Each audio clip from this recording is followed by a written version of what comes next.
morning, everyone. I'm calling the meeting for Tuesday, May 20th, 2025 in order. It's 9 a.m. Approval of the minutes for Tuesday, March 15, 2025, and we also have approval of minutes for April 15, 2025. So just an editorial comment, because I'm probably responsible for this double approval. I noted, I looked at the computer before I came and looked at the last 2 minutes, and the point that was noted from me about minutes wasn't exactly right, about having a period or something, but my general comment is, if you look at our minutes, say over the last 8 years that have been here, we've somehow kind of fallen away from reporting who is talking, who's responding, what the question was. Typically, our minutes would say Hudson, Kramer, this person posed this question, and Karen responded. So you can see the back and forth of who's talking. This is not a reflection on you, Sherry, because I honestly, in the past, I have no idea how the note takers did that, other than going back and looking at the minutes, because there's no way, unless you're a court reporter, you can keep up with that.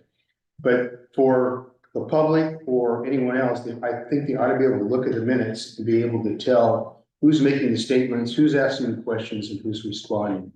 And we've kind of gotten quite a ways away from that, so it's just more of a flow of topics without really identifying who's speaking and who's responding. And I did look at, we'll call them the corrections or sort of the cleanup from the April meeting, right? And that's kind of what I was looking for. I still think we've got a ways to go to kind of get back to that other standard, which I really prefer. I think a member of the public should be able to look at the minutes without going back to the tape to figure out who's talking, who's asking the questions, and who's responding. And that really was our standard before. So I suspect, and maybe you talk to Jen or somebody to ask them how they did that, because there's no way you can do it in real time. So that's the point. The corrections or cleanup that was made on the meetings in question, which would be the March Tuesday, ones, March 15th. the March ones, excuse me, the March ones.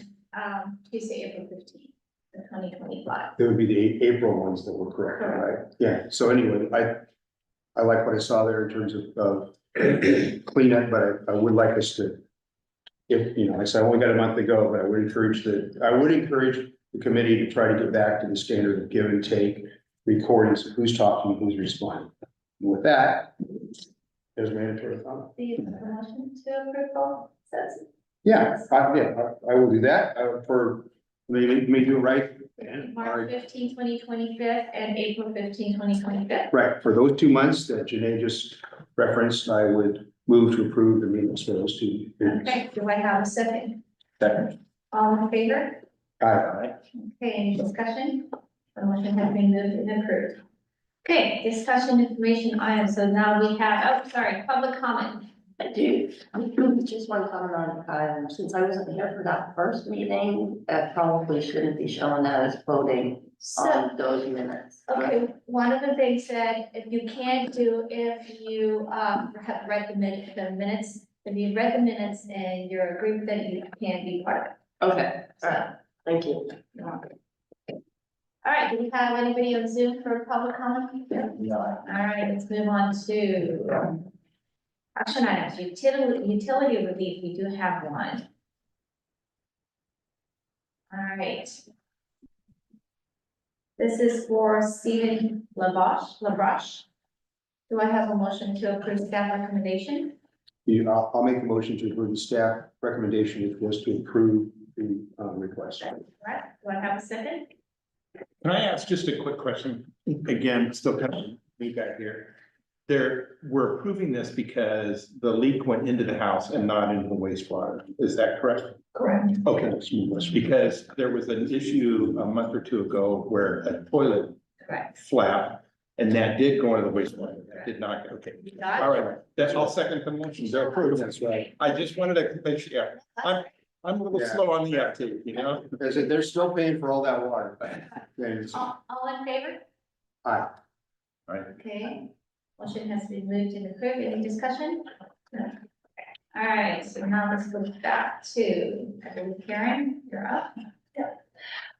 Just a note on the minutes, you'll notice even when Jennifer does the minutes for council meetings, the discussion can be so voluminous, the minutes can be pages and pages and pages long. All of the admins, city recorder, and folks that are involved in minute taking, they do a high-level summary of what occurred on each of the topics. And then the Zoom recording is for the purpose of getting down into the real details of everything that was said. Minutes are never to be verbatim for the entire meeting. And that's not what I was implying, it's just, I never said you did. okay, I'm trying to clarify. that. Okay, all right. okay, yeah, it's just that who's talking, who's answering the question. And I concur with that, and I've actually wanted to say something that, I'm on several boards, and I have to tell you that, you'd be surprised, but yeah, and I actually wanted that at one point, because, you know, yes, it's easy to go back and forth and figure out who's speaking, Yeah, but it's really not practical, so but the Zoom meetings, you know, that's what we have, but yeah. So I'll pay more attention to that and work with Sherry to make sure we hone that in a little bit, but I just want to make sure everybody understands the minutes are a summarized. oh, yeah, And not. agree with that part, Okay, agree with that good part. deal. All right, let's talk about projects. Before we get into First Street Bridge in Talawanda, let me just hit the high points of where we are. The phase 2 water resiliency is underway. They've started pulling pipe from the springs already. And so that project is on track and going well so far. Phase 3, we did issued the public bid award May 19th based on council's approval. So we will have the project kickoff with that contractor, Emery, that got the bid award. Haystack Heights is in progress. You've probably seen a lot of activity associated with that. It's been challenging around the school. We've had a few complaints. The contractor's been very responsive to those complaints. Lots of heavy equipment with this job, trying to pull that line from the west side up to the east side of the Haystack Heights neighborhood. So it's at the path in which we're doing that, it's been challenging. But the contractor's doing a good job. They're addressing the issues that are coming up, and we are on track with that project. So what I wanted to make sure I had the most time to go over with the team today is both First Street Bridge and the Talawanda vehicle ramp projects. We took those to council, similar to what they did with the PD, City Hall, and the school, is to ensure council felt we are moving in the right direction. Because the next step, you're putting out a lot more money to engineer what your proposed plan is.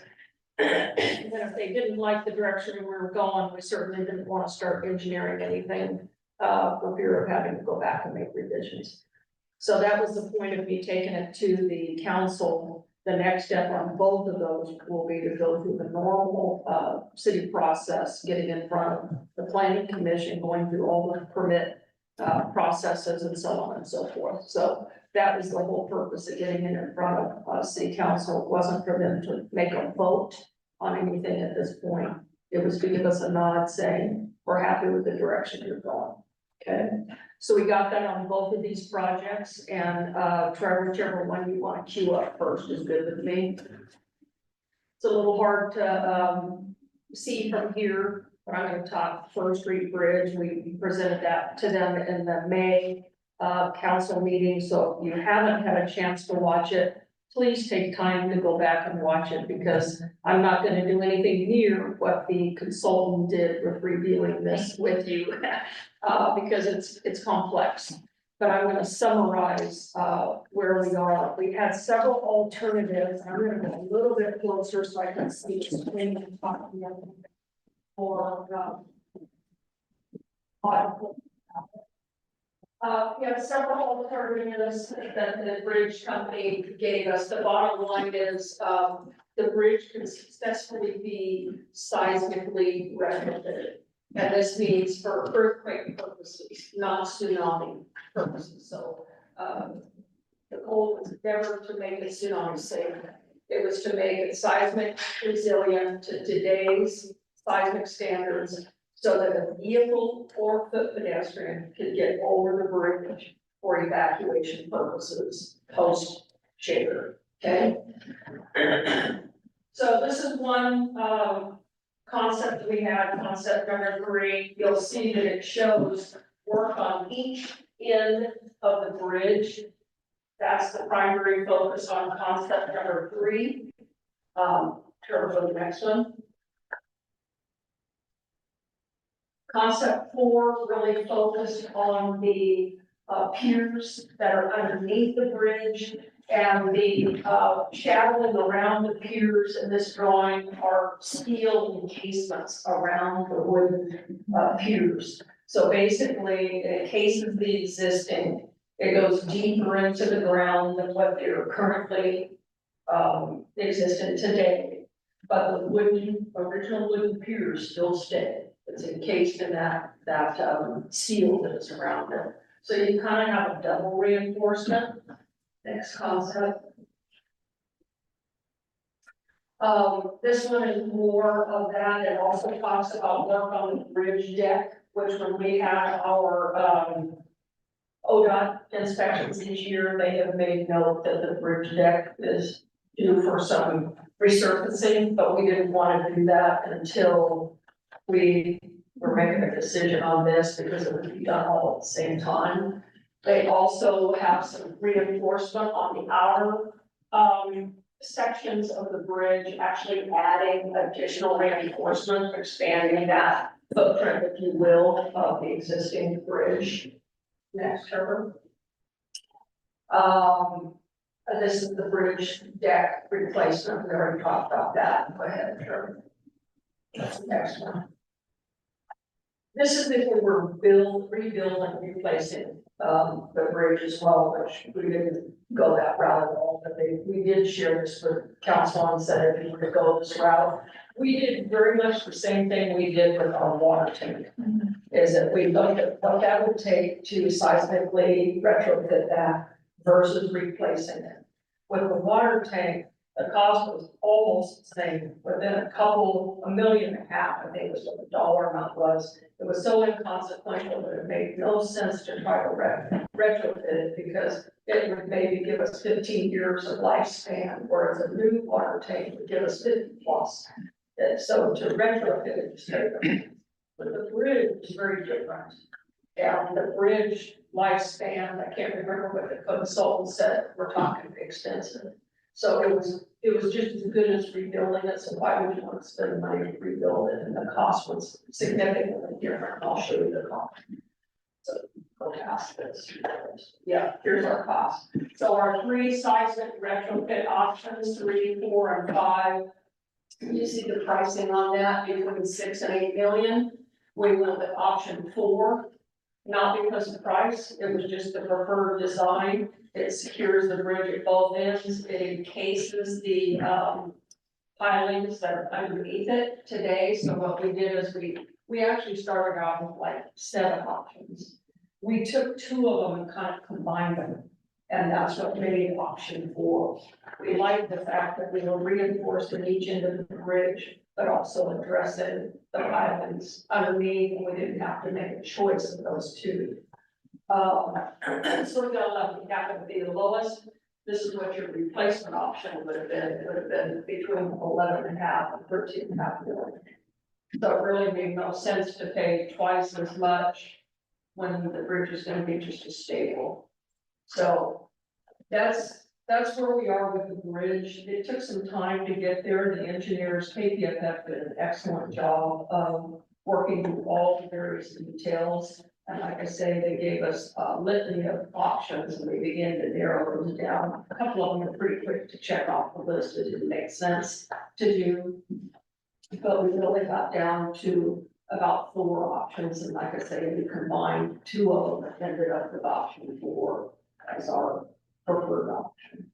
So that's the direction that council nodded, yep, we're good with where you're going. So that's our option. Now we'll have a meeting with the engineering firm and talk about next steps for engineering this design. and then chasing the funding. There's a lot of bridge money available. You see throughout this entire state, in fact, the West Coast as a whole, if you've done any traveling, you see a ton of bridge work being done on the highways.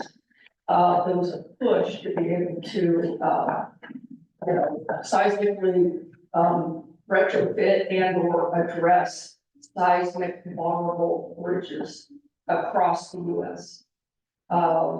And so there's a lot of that money still out there. How that changes with the current environment, we don't know. We're seeing some of it be completely stopped. We're seeing some of it just be on hold, but not pulled back. And we're seeing some of it that we've benefited from continuing to move ahead. So it's unknown as far as funding, but at least we know what we're chasing. Questions on the bridge? I have two questions. One is, what they're estimating the life expectancy of the bridge would be, given the retrofit that's going to be taking It place? was extensive, and I don't want to misquote, so please go back and listen Okay. In the meeting, and I didn't bring my notes from now to tell you, but it was extensive. I mean, it Like was. 30, 40, 50 years. Oh, yeah. Yeah. And Okay. so it just kind of made the rebuilding of it didn't make sense, Yeah. you know? So, I mean, anything excess of 15 years, you really have to take a hard look. If it's that or less, then you say, oh, maybe we need to rebuild. Okay, and then second question with respect to cost, I'm guessing that's why we're not looking at making the bridge tsunami proof as well. That would have been prohibitively expensive. Yeah, I think multiple factors there is that if we experience the true big tsunami, Yeah. the bridge is gonna be the least of our concerns. I mean, we're gonna have massive, Yeah. this is to get people out of town when we have received our warning.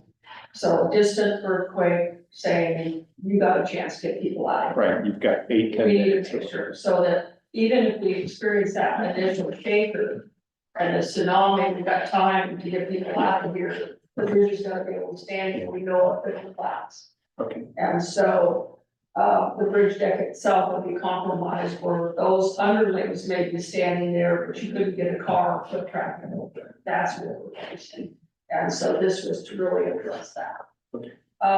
There were some comments made during the meeting about concerns of people being cut off or restricted from certain areas of town when this is going on. The goal that we communicated with the engineering team, and they've been out obviously to look at this, they realize that it's a major artery to the north Mhm. part of town to downtown. And for the exit and entrance to town, so they have put this plan together such that we should be able to leave one lane traffic open while this is happening.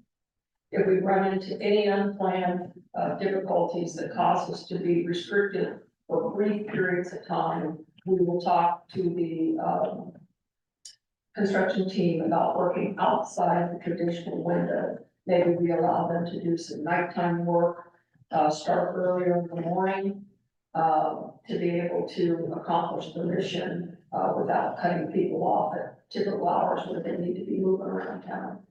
So we have a backup plan to that, but the goal is to not restrict at all. Going back to the point, I talked about this before, but I know it's water under the bridge, part of the plan. It's not gonna be tsunami proof. And I think Jim referenced a period of time to get people, pedestrians, so forth, across the bridge before any tsunami hit. Is there anything in this study, or is there gonna be a study in addition to our warning system?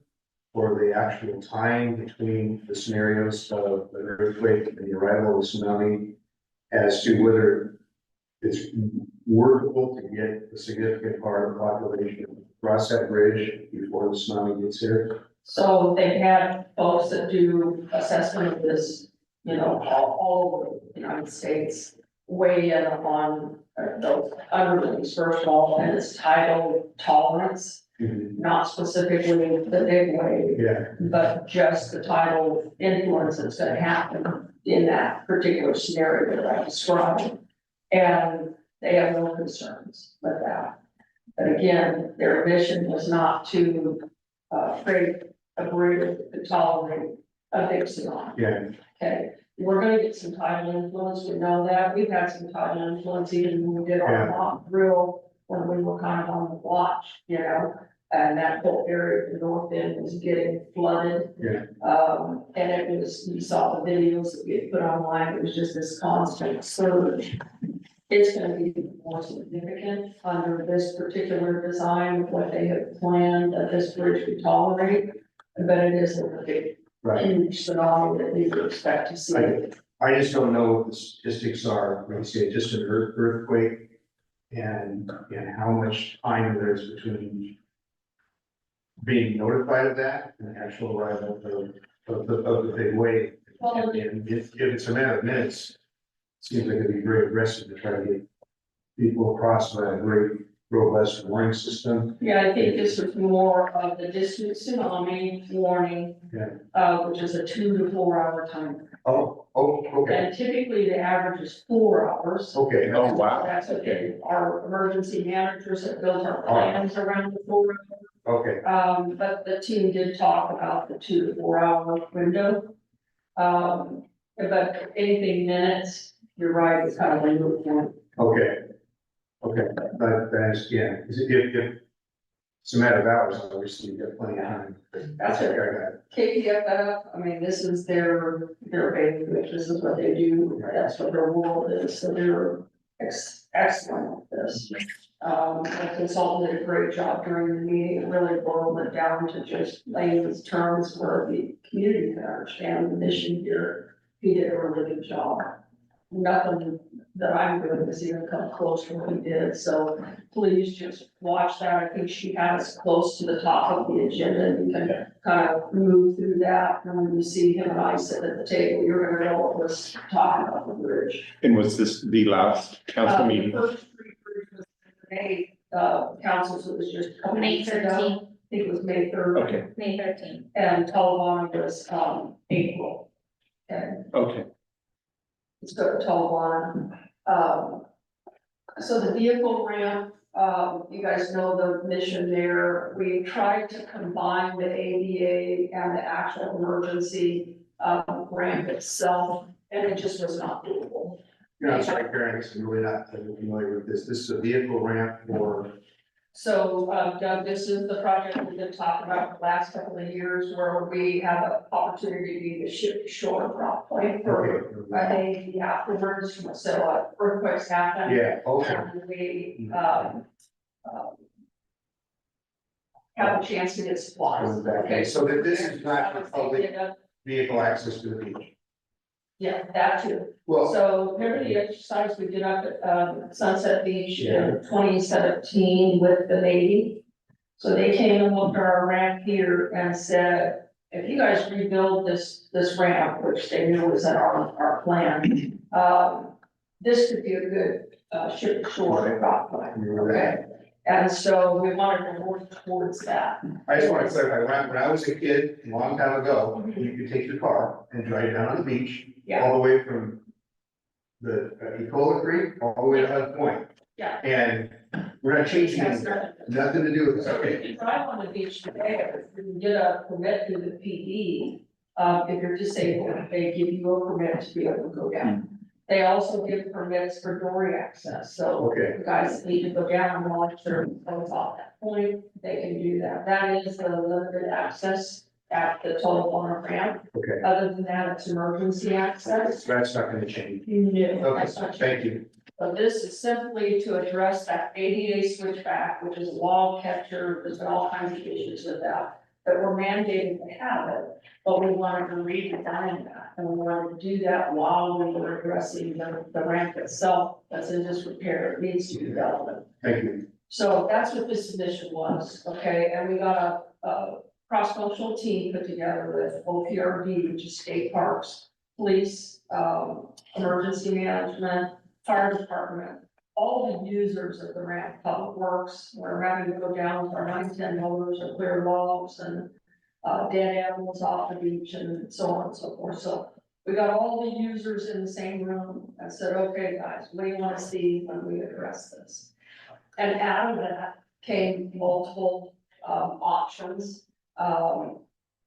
And again, we were trying to combine the ADA, that didn't, end up being doable just because we couldn't get the grade that we needed so that someone could control themselves when they're going down in the wheelchair and it doesn't go too fast. We couldn't achieve that with a vehicle park.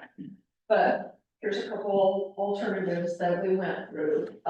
This dotted line here that you see on the screen, that is the existing switchback ADA. The darker green is what it would look like with the reconstruction, okay?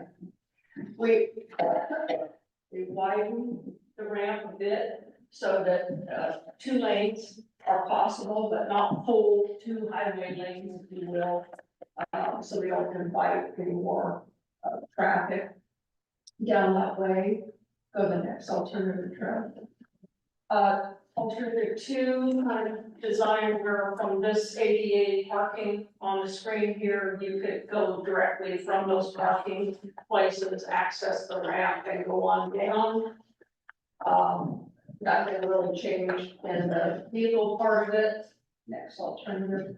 Alternative 3, similar, still from the parking spaces, you could access it and go on down. This is a long ramp. And we needed to make sure that we addressed any, fulfilled the ADA access, but didn't create some tripping hazards in the areas today that don't exist, versus with this new design. The other issue was to make sure that we don't create just another, log catcher with our new design. So there were some folks on the team that came in and assessed the timeline, how logs are projectiles up into the ADA ramp today, and how that would be impacted by the new one. We talked about the need to readdress the riprap at the mouth of the ramp here to keep that stable, so it doesn't break down and start to fail. So there were a lot of points that we had to consider in the various designs. And again, with this, we started off, I think, with 5 or 6 alternatives, and we pretty quickly got down to 3 once we saw the pros and cons on each. Try to go to our preferred. And this is where we ended up. We mixed the idea of coming completely across. State Parks wasn't excited about us changing their landscaping in that area. Stayed with the wider width of the vehicle ramp. And this lessened the amount of riprap that we have to address on each side. We could use the existing riprap that is at the ramp today. And we widened the new ADA ramp, so that a 910 loader could just push logs right off of it, should there be any. But this is above the tidal influence line where they say if there's any logs, they're probably gonna be further down. But just the grade of this, they feel confident that we're not gonna have that same impact that we have today. This lower part of the ramp will actually be removed. And this will remain, but we will fill it in and reestablish the natural habitat of that bank like it was before we had to build this ramp. And so the soil will be put in and plantings will be put there. So it'll be just like landscape there. You won't see that ramp. So it's cheaper to leave it in place. OPRD recommended we leave it in place and just fill it in and reestablish the natural plantings. But this bottom part will be removed, as I mentioned. The Hobie map, will connect to this nicely. It's not anywhere near the outfall. So the Hobie map will go on out for, folks that, can get down on the beach in the wheelchairs. It's next to OPRD's, stairs that they just did at the beach there. They want to, redo them a little bit more, embellish them a little bit more. So they're going to partner with us when we're doing that to redesign their stairs. But they like the fact that it connected, at both those points. So those are kind of the benefits of going with this particular option. Again, there's several different types of grant funding available for emergency access ramps, boat ramps, through marine grants. And Longview, they got a grant to redo their ramp, so we've been talking to them about how they pursued those funds and were able to secure that, so we will probably, go that route to see what we can secure before we ask the city to pay for it. OPRD will be partnering with us on this, like I say, they're also eligible for grants that we are not eligible for. State farm. They're giving an easement, we have an easement today, but they're gonna be modifying the easement that allows us to take a little more real estate in their property to be able to do this. It's beneficial to them as well as us, so I think there's gonna be some nice partnership in this. So that's what it stands to look like, and like I say, our next step is to engineer this and start chasing funding. I assume it'll be, my understanding, this is primarily for ADA improvement, emergency access to and from ship to shore, as you call it, and probably with permit, the dory launchers. Right, and emergency access for water rescues and things Right. like that. There'll be some sort of appropriate signage, because you know how, what can happen, people are gonna look at that, if they don't, they drive on the beach. So one thing that we talked about today is that people like to park here and watch the king tides. So there's gonna be, a couple of different options that we talked about again with the team. We talked about removable bollards, we talked about paint on the ground, we talked about signage. But you know how everybody abides by signage, so Yeah, right, all our cities that. signage is probably gonna accent what we do out there, but it's gonna take more than a sign. Yep. Good. So, could do a bollard with a coated chain across it, you see some of that, but it needs to be something that, the guys, emergency folks can get down there quickly, and they're not having to stop, get out of the rigs, unhook something, move something, it's gotta be quick. So we'll back that around a little bit more, but you're right on, something's gotta be there, Yeah. because You know, it'll happen, it's a spot everybody likes to pull up and park. Yeah. okay? Just Any for- questions?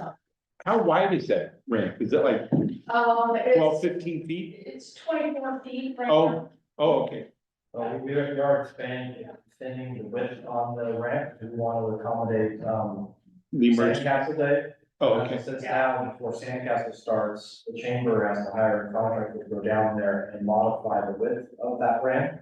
And then they have to put it back to its natural state after the event. Wow, We okay. wanna widen it permanently, so we're not having. Well, I'm thinking about military vehicles going up and down that too, That's the so, main thing. Yes, when they come on the shore and they're dropping supplies, those are pretty sizable. yeah. If you remember when the boat was stuck down on the beach a number of years ago, if you watched them trying to get that off, and it's on YouTube, video, you can go back and Okay. watch.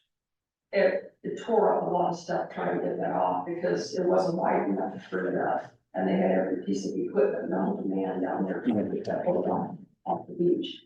So, you know, it's not built to necessarily plan for wild things like that. It's built for ship to shore access, emergency access, dory access, and things like that. Any other questions? Anything you guys see on either one of these projects that we might not have considered when we were working through all this?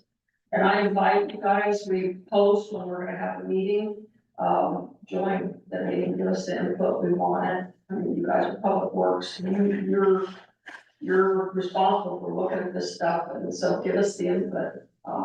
So this is the preferred alternative, is alternative one. Yeah, that's the one we landed on out of all those alternatives. And again, I invite you to go back to the April meeting, listen to the The presentation. the council do that and the pros and cons of all these. It's complicated. They did a lot of tidal study on this abatement to make sure that we weren't going from a frying pan into the fire in this log catcher. Yeah, It's very expensive to keep that ramp clear off, and a good majority of the year, it's not usable, we actually close it. And so hopefully this is a much better alternative. Just the cost of maintaining it, the use, and really the long-term enjoyment for someone that's physically living to get down the beach. Any questions on that? Okay. Any projects that I haven't updated you guys on this morning that you're, curious about? I think I hit all the ones that are ocean, but something that you please ask me about it. We have some big things going. It's just second nature to me, but, we did our budget last Thursday. I presented to council. It was a robust discussion, but it went well. We have another, meeting this Thursday just to finish up a few of the, changes that were, asked of Tim, our, finance director, to make based on the discussion. I don't anticipate any changes with our projects, but we'll see. I never say never. We had some staffing changes within Public Works. If you guys didn't see the announcement, I sent that out. Gerald Williard retired after 44 years. I posted the vacancy internal to our team first to give folks a chance to step up. And, we did. We had a great person, Daryl Walker, agree to step up as a specialist. So I'll be, posting the vacancy that leaves within the water team. Council also approved one additional headcount for wastewater based on the change of us running 2 basins instead of just one. We need headcount help, with wastewater. So they approved that, and I'll be posting that to start interviews as well. So we've had some movement. You guys know about Andrew retiring from recycle. Will Garvin got hired and he's doing an amazing job. So yeah, it's been a lot of shape and movement. Daryl is a terrific public Isn't employee. he? He is outstanding. I'm so glad that he's, Customer service yeah, over the is top. spot on. Yeah, someone that's like. That's Yeah, really glad very that he's, passionate about what he does, and, so I was very excited that he said. Yeah. That's a great thing to Public Works Week. Yes, I was gonna say, so this week, we hadn't done our normal, luncheon just because we're in temporary facilities and whatnot. But, I told the team that we do steak and chicken on the barbecue, so Thursday we're gonna be barbecuing with the team and thanking them, and so they will receive their appropriate pats on the back via food Thursday. So, yeah, we haven't let the week go by without a plan to thank them appropriately. So if you're out and about around noon, and you smell steaks on a barbecue at the yard, poke your head in. Anyway, I think that's it. Yeah. Anything else? We move on to code of conduct. And Yeah, so that was in the packet. Bruce came, if anybody has any questions on it, hopefully you've had a chance to review it. Council had recently approved that, and so it is in the packet for everybody to review. it's your last item on the agenda. I did read that, before I came, and I thought it was well written and important. My only question is, I don't know if you're, was an inside information. I noticed that was approved like last month. Yeah. That I assume the genesis of that really wasn't, having anything necessary to do with this committee, because I think we performed pretty well without much acrimony in that. I was just gonna say, I just wanna take a second while we're talking about this and say how much I appreciate the Public Works team. You guys don't bicker amongst yourself. You're, team oriented. Even when the discussion gets spirited and passionate, because you guys are focused on what you're doing, which you should. It isn't in a, there's no personal attacks. And I just want you to know personally, as a staff person, it's refreshing to come and bring projects to you guys and talk to you guys about things and get your input. You're respectful. I never feel like you think that we're not doing our jobs or that we're failing to do our jobs effectively. You're appreciative of my team, and I can just tell you from me personally, and I know I speak for Trevor, that it feels good. We look forward to meeting with you guys every month. It's a very effective team. And, I just want you to know how much I appreciate that. Thank Very you. well, you. On that, Trevor, I, as a chair, I appreciate each one of you guys, the staff. The staff, I think it's amazing, so I always appreciate the information you give us. And Sherry, thank you for the great job that you're doing. And since Bruce, you're here, thank you also. Yeah, so just know that it takes a lot of work to have to mediate within a committee or whatever body of volunteers when you're trying to get projects done, you're distracted by that kind of stuff, so thank you for not falling into that. For always showing up, I really appreciate it. On that great note, we have- a comment on the. sorry, we already passed common. You're a little- But in this case, yes. If you go to the section called council's expectation regarding treatment of staff. And you look at the last sentence, there's the word not.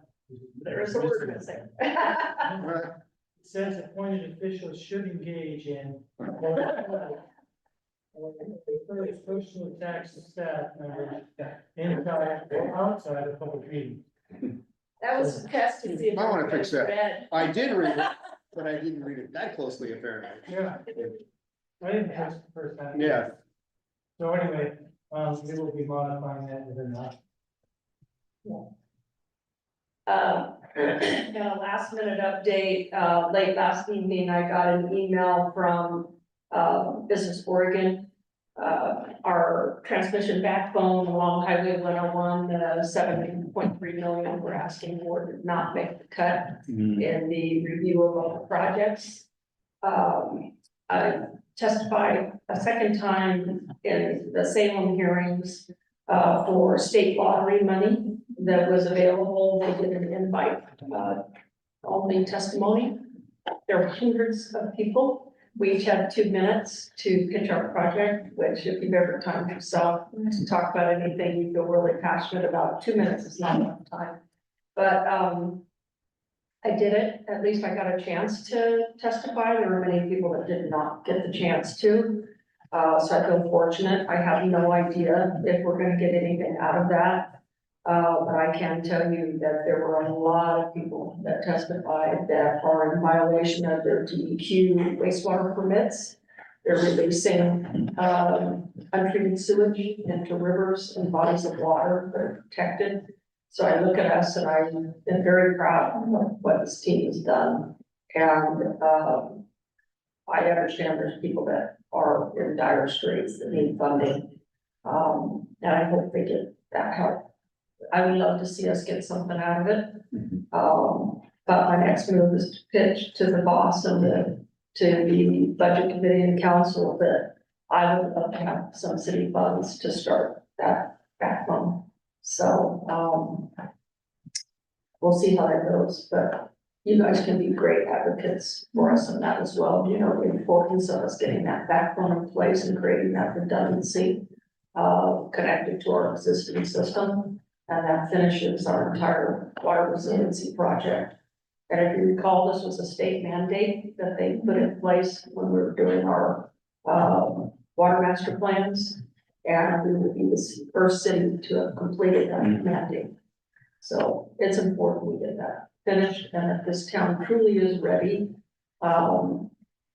for an emergency. We've invested a lot of money in it, and to fall short on that, just doesn't make sense. So be our advocate on that. And that's all I got. Thank you, Karen. All right, so we'll move to good of the order. Does anybody have anything for good of the order? We have a blood drive in June, and I believe it's June 15th, but also in that, there is a blood drive. So please check your local websites. When's the next song, you know? Not until September. Okay. Okay,